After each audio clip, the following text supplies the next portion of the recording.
Gurnsey Hallow. This a real event that happened to me and two of my friend that I will never forget. I live in western NY, and there's an abandoned cemetery that's known as Gurnsey Hallow. This cemetery is in the middle of nowhere surrounded by the woods, and the only way to access it is by driving onto an overgrown dead-end road. The road isn't more than half a mile long, but it's only big enough to fit one car and you cannot turn around. One night me and my two friends Ann and Skylar decided to go to Gurnsey Hallow at 3 a.m. and smoke some weed like any rebellious 17-year-olds would do when their friend gets their first car. We got to the cemetery and parked. We sat in the car and decided that we didn't want to get out because it felt off. We decided to just smoke in the car and then drive back home.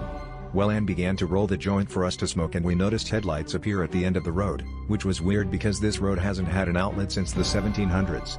Well, the headlights got closer then suddenly turned off the road. At first we were excited because it would be easier if we could just follow wherever the car had gone to try and spit out onto the main road rather than having to back out onto the street. Well, Ann finished rolling and we drove up the street, only to discover that there was no outlet. There was absolutely no way any car could drive through the brush or the trees.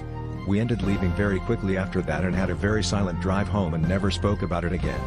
It itches my brain thinking about it every now and again, and it gives me unexplainable chills because there isn't ever an explanation I could give for what happened that night.